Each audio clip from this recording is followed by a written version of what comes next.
Hey, what's going on, everybody? This is Tyrone back with Tech Life. And here I have a great article for you guys from Fierce Wireless.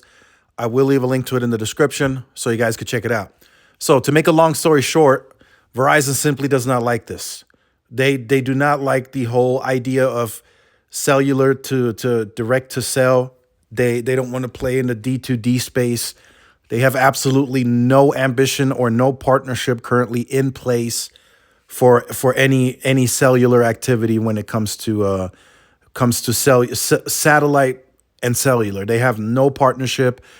They're not doing that with Amazon. They are not participating. They simply don't like it.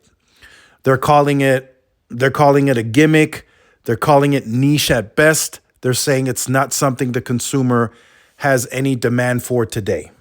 So I got to say I agree. I got to look at it from both sides. I got to look at it, okay, T-Mobile is trying to close a perception gap. They want to offer coverage any and everywhere, even in areas where no native tower sites exist today. T-Mobile wants to offer some sort of coverage. Verizon says they don't want to participate in that. They're saying it's niche at best.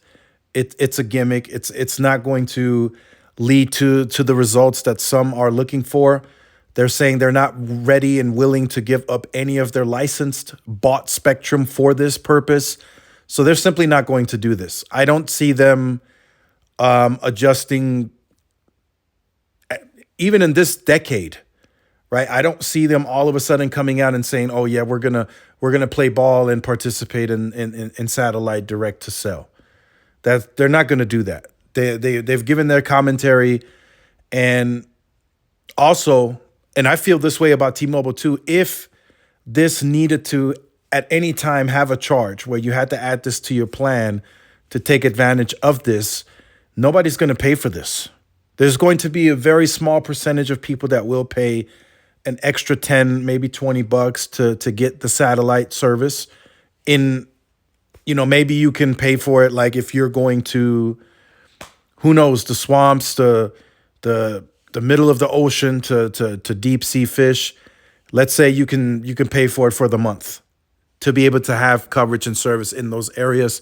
That might be a possibility. That might be a way to monetize, but you're not getting somebody paying for this every single month, because most of the time, 99% of the time, most people are within the native networks.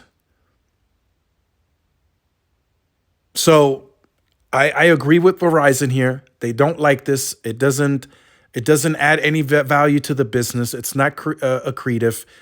Their native coverage is already very large and expanding day by day. I'm sure if there's a certain area that needs to be covered and it's not part of the native network today, it's getting some demand from users that are in that area now. Verizon will deploy towers. They're not going to do the satellite. They're just not going to do it. They simply don't see the need for that. So Verizon is not going to partake in this. AT&T and T-Mobile are. So we'll see if this has any negative impact on Verizon. Maybe churn. Maybe some people will leave Verizon because T-Mobile and AT&T had service in deep in the mountain. It's possible.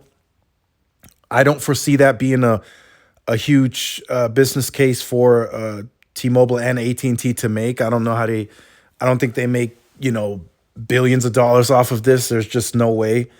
I don't even think they can charge for this. It's that niche that if a charge was to be applied, I don't know who would even sign up for that. That's how niche that is, in my opinion. And Verizon, I think they got it right. They analyzed, I'm sure they looked at it because they had to look at how that affects their business. And they immediately said, no, we're not doing that. So I agree with Verizon here. Verizon has made some network deployments that some are questioning, right? With all this millimeter wave deployment that AT&T and T-Mobile haven't really chased after. And I think with the millimeter wave, Verizon has made the right call, because now you can see T-Mobile deploying it more. You can see AT&T deploying it more. So if it ever came to it where it needed to be deployed even at a bigger scale, Like if T-Mobile came out next week and said, hey, we're doing an analyst day. Yes, we are going to deploy millimeter wave to this scale, to that. Verizon has the upper hand. They have clearly invested on this and bought in on this a lot sooner, and they have the upper hand when it comes to millimeter wave. Now, looking at it vice versa, AT&T and T-Mobile would have the upper hand on this whole satellite situation if Verizon ever decided in the future to go after the satellite direct to cell.